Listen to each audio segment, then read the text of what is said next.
अस्सलामुअलैकुम नाज़रीन, KPNHD की नशरियात के साथ मीना चौधरी।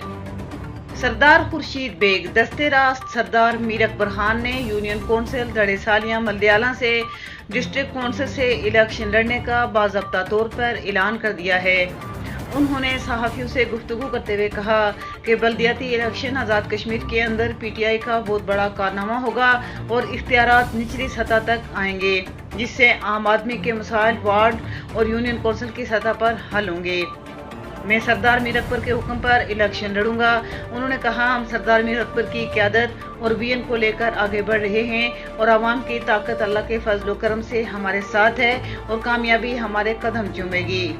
उन्होंने सहाफ़ियों के सवालात का जवाब देते हुए कहा कि सरदार मीर अकबर का हुक्म हमारे लिए सबसे मुकद्दम है। वो जिस तरह कहेंगे हम उनकी तामील करेंगे। हमारा नजरिया और जमात सब कुछ सरदार मीर अकबर खान है। मज़ीद न्यूज़ अपडेट्स के लिए देखते रहिए KPNHD।